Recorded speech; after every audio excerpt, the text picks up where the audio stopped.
thanks for hyping me up. Yeah, sure. Hyping everybody up. I hear we got Magnolia afterwards, so that'll be a really good sugar rush.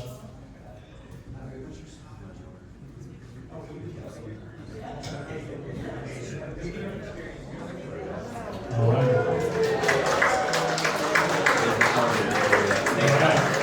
VIP, get off the elevator. So, how's everybody's week going so far? Good. So, how many people work in finance or want to get into finance? Maybe with show of hands. Okay, so how many people work in finance? Okay, how many people want to get into finance? Okay, what does everybody else want to do? Just yell it out. Make money. AI, tech, make money? Okay, well, I'm going to talk to you about my journey. And, this is really a tailored presentation for working professionals, experienced professionals, people that have been working in some industry for 15 to 20 years. And, those people have been in an industry, they've innovated, they've been entrepreneurs at the company that they work at, and they've been wanting to get into 3 different industries. Some of them may be tied together. There's private equity, venture capital, and investment banking. And if you think about it, there's not really a degree in private equity. I have an engineering degree, so you can just get a degree in engineering, you become an engineer. You can study accounting. Guess what you're going to become? An accountant. Or you're going to do somebody's audit work. However, there's audit work for private equity funds, right? At the end of the year, private equity funds have to do their auditing. They got to give statements to their investors. So I'm going to keep it short. I'm just going to cover 3 things today, and then I hear that we're going to be networking over Magnolia cupcakes afterwards. So happy to chat. But I'm going to give you an overview on Sutton, how I built Sutton, why I built Sutton, some macro trends on private equity. When you think about private equity, it really falls into 3 buckets. There's venture capital, there's growth equity, and then there's buyout. Now there's fuzziness in between all 3 of those pillars. There's some growth equity funds that also do early stage as well. And then banking really is the glue that gets the transactions done. If you're in your Series D and you're trying to IPO, you're going to be working with an investment bank like Goldman to help you get to that point or have an M&A transaction. The bankers are essentially like the real estate brokers of finance, right? They get a commission, they charge fees. This is not financial advice, so please, after this session, do not launch a $100 million fund. So, if you do it at your own risk. If you do, I'm actually happy for you. We should talk. But informational purposes only, education only. Over the last 5 years, I've built the largest, most active community of institutional fund managers, private equity funds, venture funds, and investment bankers. And we've scaled this globally. My background, I'm going to go through it in a second, but I was an engineer and then wanted to get onto Wall Street in New York. I didn't. So I essentially became a product manager. I was working finance adjacent. So you could try to get in by going in adjacent, right? So I was building apps and websites and technology for the Wall Street industry. A lot of my clients were institutional investors. So that's kind of a way that you can come at it from the side if you can't directly get in. And then I finally broke in. Somebody gave me a chance and took me under their wing. And then I later on built my own investment firm. This is just a visual, right? So my background, engineer. I used to build flight simulators for the Department of Defense and a couple defense contractors. And, I was very fortunate. The company that I was working for, they put me through grad school, and there was a local university in Orlando called the University of Central Florida. They had a program called the Modeling and Simulation Program. So because I was working on flight simulators, there was a synergy there naturally because of my industry. I ended up doing my doctorate in healthcare. So I built out like this healthcare simulator because I wanted to do something different than what I was doing for a living in the aviation industry.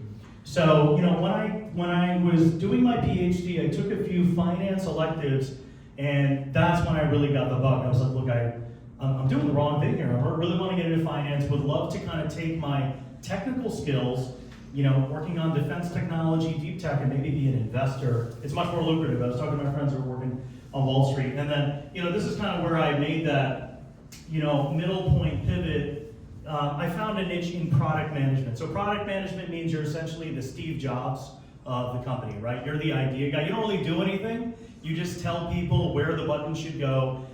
It's very important because somebody needs to be the visionary that says, look, we have Uber, but now let's do Uber Eats because we could probably unlock a lot more revenue. If we do Uber Eats, hey, clone the Uber app, and then instead of a car, there's a delivery coming, right? So the visionary, the person that works with the developers, the designers, the stakeholders, the budget people, that's essentially the product manager, right? So I did that for a handful of years, and as you can see, I've worked in the financial space. Before that, I was in media. I did work on the CNBC app when I was at NBC, but really understood the use cases of people that work in finance, and then finally broke into venture, and also was a general partner at a hedge fund.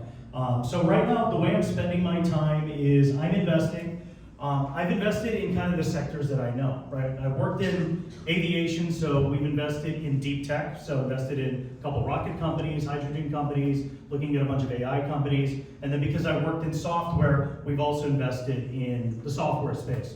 Also we've been building a lot of really cool AI apps and technologies to kind of complement the venture capital space, and I've been incubating ideas with other entrepreneurs, and I think that could be a really interesting way to build businesses and scale them. And then the biggest thing which sticks the glue together, which is what you guys are doing here, is being part of a community. So we've built our own community, strictly focused on the check writers, not the people that are asking for money, but we just want people that are allocating capital into the room.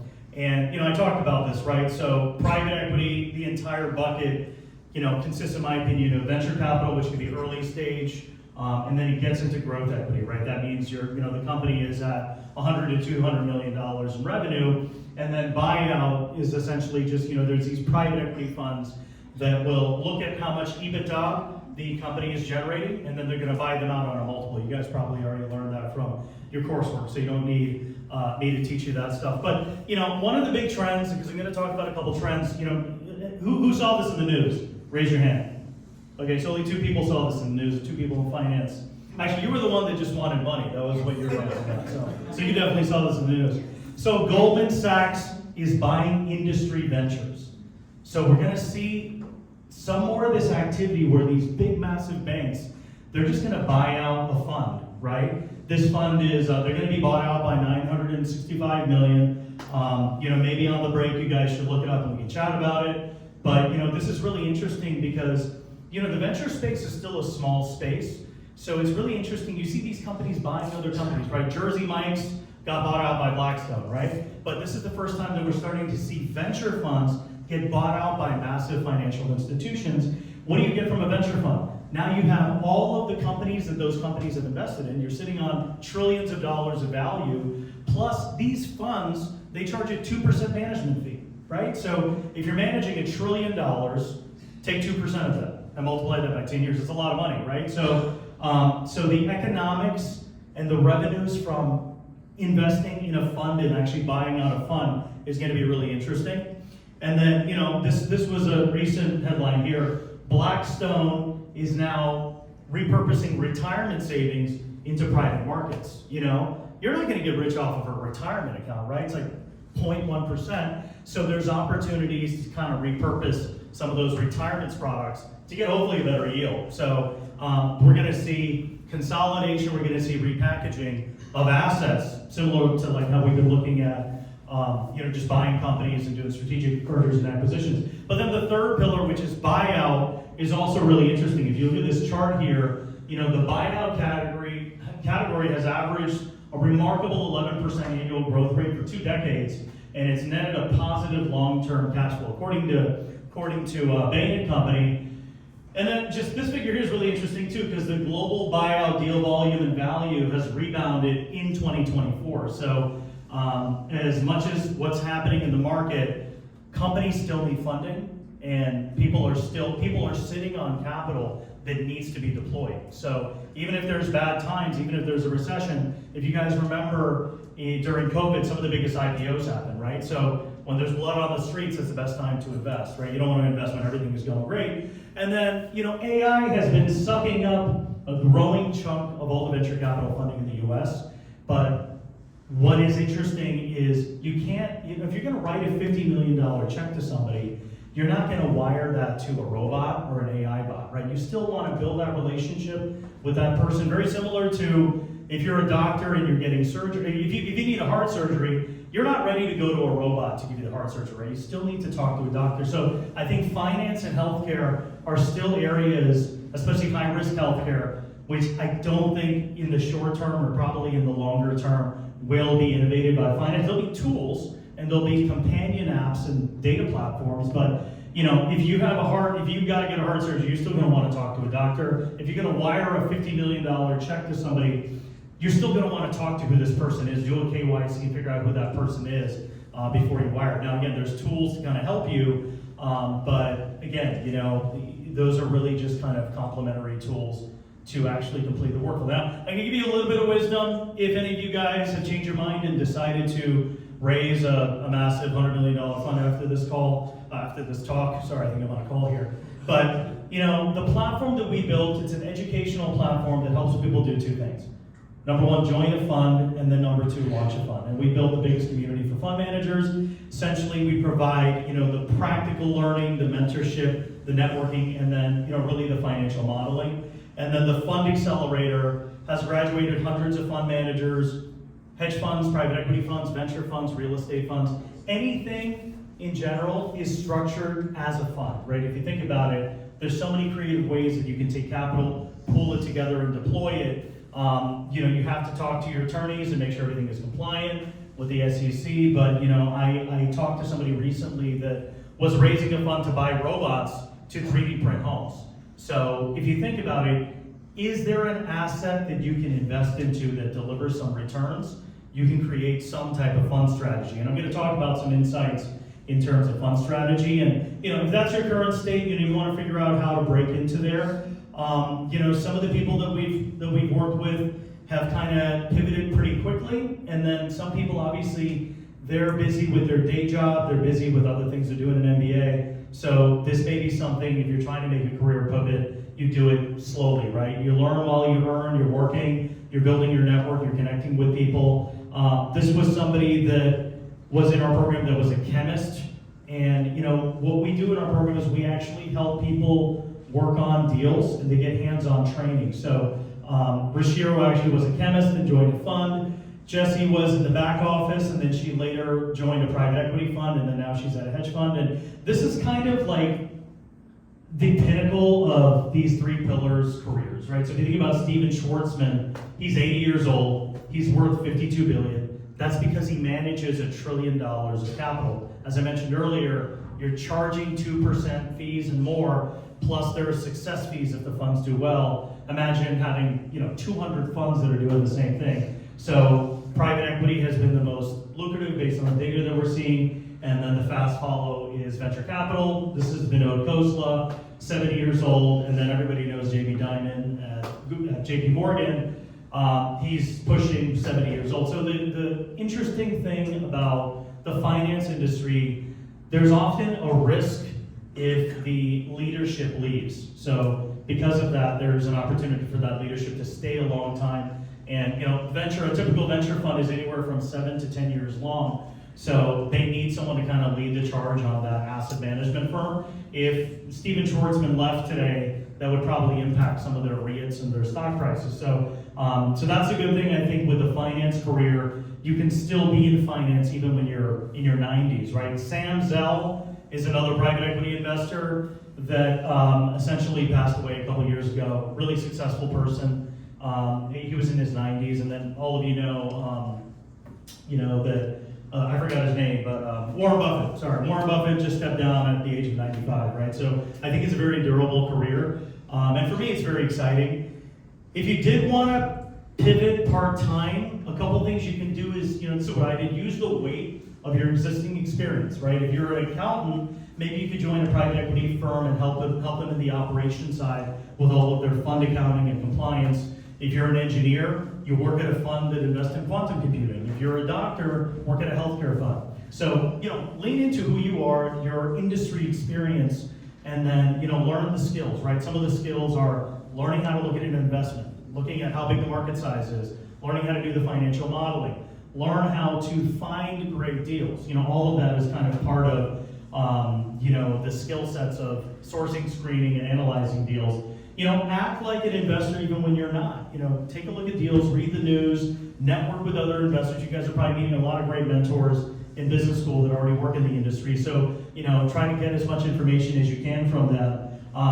Write a mock investment memo, right? If you come from the synthetic biology sector, write a page, write an article on, the future of where synthetic biology is heading, right? Try to get into rooms with those people. There's a lot of templates and stuff you can probably download. We have a lot of free templates on our website to build your financial modeling skills and really essentially outperform in the interview. There could be someone that's super intelligent, someone that's a mad scientist, but they just can't talk to people. I remember when I was in college, the straight A students were the people that just stayed in school and continued doing their research. And I think there's a difference between being super book smart and then being an average level of intelligence, but being really emotionally intelligent, being able to talk to people and build relationships. Those are the people that close funding. Those are the people that build relationships, get in those rooms because people are excited to work with you and they want to collaborate with you. What would you be doing in a firm? Looks like the majority here are not in the finance industry. For the people that are, you can ignore this, but essentially, usually on Mondays there's a Monday investment committee meeting where you're reviewing the deals that you have. So again, based on the sector and the focus of the fund, you'll be, your responsibility is to bring in some deals. There's also a lot of deals that come into the firm. So the question is this a good investment or not? Based on all the information, should we invest? It's usually a pass, and there's a small amount of companies that get to the last round, which is the investment committee. You're going to be doing some outbound research. You're going to be trying to meet people, and then obviously you're going to be getting a lot of things inbound. So outbound, obviously you can do research and find companies on LinkedIn, try to stalk them and contact them, build relationships with other investors who are interested in co-investing. You can cold message founders, right? The people that get into those rooms are the ones that actually get access to the deal, right? So, and then managing inbound, right? So if you're working at an investment firm, you're probably going to get hundreds of people messaging you, trying to ask for funding, and then learning how to do due diligence, right? The first level, the second level, and then essentially, right? There's a memo. That's usually some type of presentation, and then there'll be an investment committee. The investment committee is a more intimate meeting with some of the partners where you're going to be reviewing the investments and essentially deciding if it makes sense to invest. And then the levels of the career, hey, I'm 50 years old, I don't want to be an analyst. Well, I think using your industry experience to sell yourself as maybe a principal or a partner or a lateral move definitely helps. Hey, this is a quantum fund that's looking for a partner. This person maybe didn't have any finance experience, but he built quantum computing technologies for the last 5 years. He just needs to learn a little bit about how to analyze deals, how to do a little more research related to quantum. That could be a perfect person that's a great industry expert. And I don't have an MBA. What actually helped me get into one of the first funds that took me under their wing was the fact that I had the industry experience, and then I was able to showcase that remaining 25 to 30% gap that was missing, which is the financial analysis and the deal analysis as well. So aim for more roles and be more confident. So if you're shooting for an analyst role, you're going to get an analyst role. If you're shooting for a partner role, and that's what you believe that you deserve, go after the partner role. There's also tertiary cities. So we're in New York City. Our office is here because of this being the financial hub. We also have a presence in San Francisco, but there's major cities that have a lot of capital, but there's also tertiary cities, right? One of the biggest, there's a really big institutional fund-to-fund that I know in Ohio, and they just built the massive hub of capital within that area in Cincinnati. So even the small cities still need capital, right? And all the companies that are growing in those ecosystems still need capital, even when times are tough. Why would a fund hire me if I have no finance experience? Kind of going back to what I was talking before, just showcase that you can learn the finance skills really fast, bring value to the table. Maybe you're you're coming in, you don't know much about finance, but hey, you're related to a Saudi prince or something like that, right? You can bring in some capital. You know some great founders. Maybe you worked at an innovation lab in Milwaukee, right? And it's like, hey, you know what? I work with a lot of founders, but the most important thing is all of us need to find a Saudi prince somewhere to be able to bring some capital in.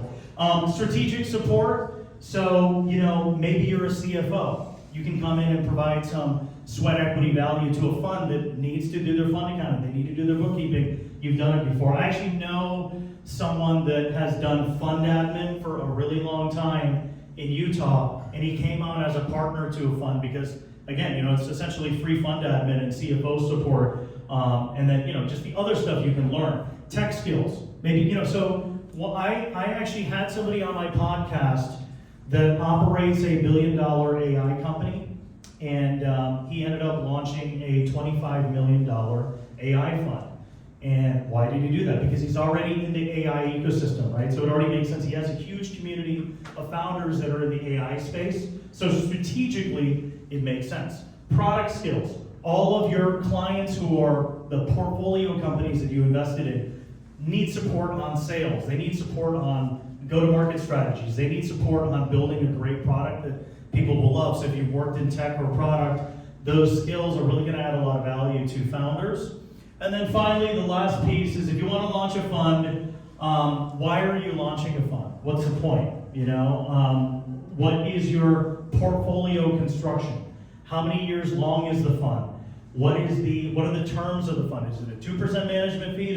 Is it a 3% management fee? How many investments are you making? What's your typical check size?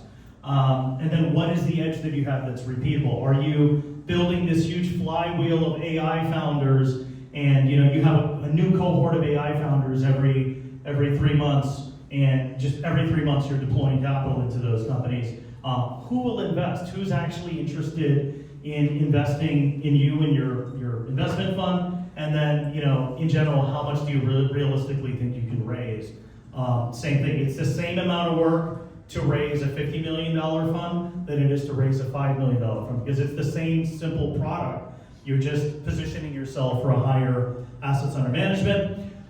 These slides are on our website. We have this thing called the library. We posted it there if you guys want to check it out. It's just suttoncapital.co/library. And this is my email and website. So hopefully that was helpful. Cool. Any questions? And will you respond if we email you? Yeah, sure. For deals and stuff? Sure, yeah. Cool. All right. Thank you.